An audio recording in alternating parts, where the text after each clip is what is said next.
morning guys, na napunta din sa to ang panibagong adlaw. So naka-prepare ko og food para sa na-admit no. Prepare sa dato.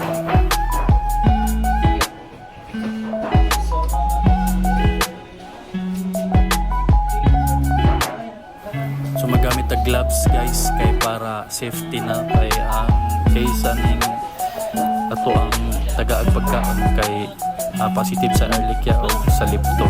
So balanta para safe.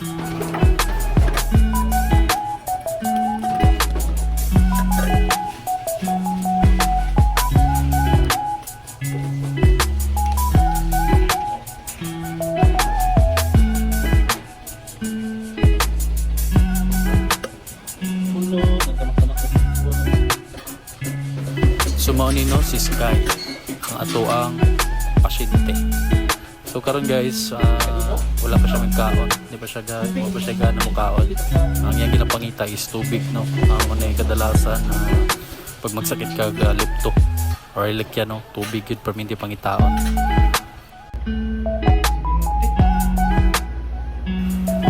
Sumuni siya si Kuya Mark no, naglista siya sa niabot nga product no. Na minili nag-snack kay Buboy tanan. O ka-prepare ko na plaster ko sa mga product na naabot.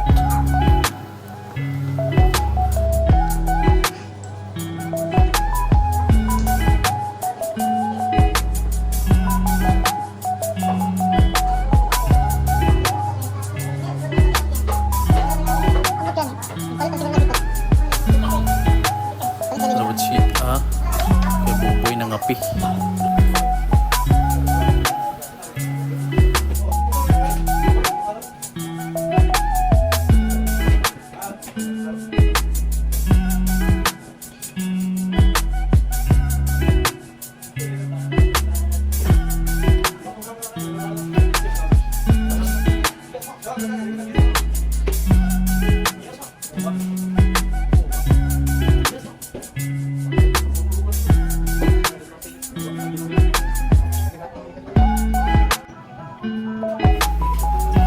Tinabot niya first niya kliyente si Ma'am Lachtanville no, kani siya is pagpa-booster o magpag-room no, so kailangan nato papila pandaan kay para relax na sila, and then kutakon lang pag pwede na makuha ang ilahang alaga.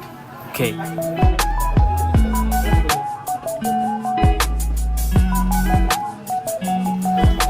so napunta niabot niya ikaduhang kliyente. Magpa-kuan daw sila, magpa-CS no. So ito lang naman nun.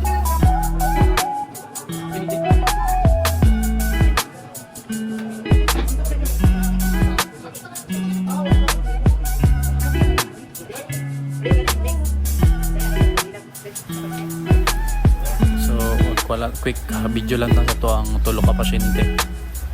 Kani si Shawarma, si Mimi, parbo patient na sila, positive man si Mimi. And then na po tayo first grooming no. Ano ang itawag nila sa summer cut no.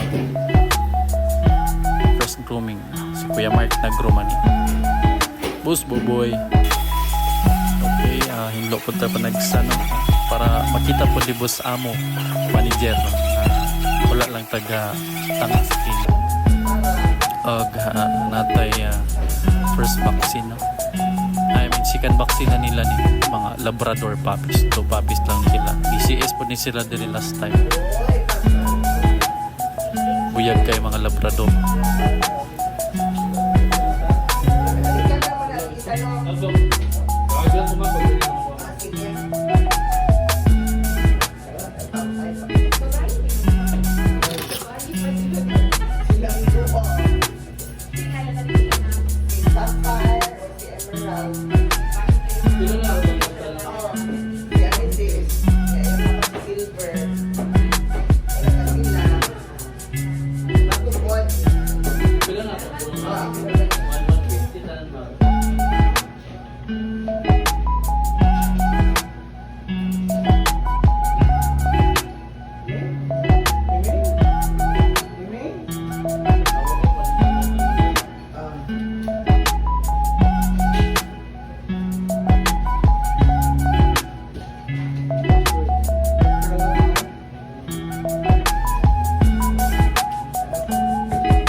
Siyempre guys, kaya milisod na sila na kay mga buyag kilang karga. So, kailangan na to abrihan o portahan. So, dili man usually ginabuhat ako pero buhaton na to kay para di siya maglisod daw. And sa act of service na po. So, thank you ma'am, sir. Come again. So, ito na po di ay singkawan na po, no? Kumbira na po again. So, usahay timingan lang nung magkasabay mintanan og kaon kung matimingan po niya udto nga wala kayo mga kliyente. So, sabay magkaon. Na po yung usahay nga daghan kayo busy kayo so iya gid mig kananay no kilid-kilid lang may kaon tsaka busy so karon na minga-minga pagkaudto ganina busy ganina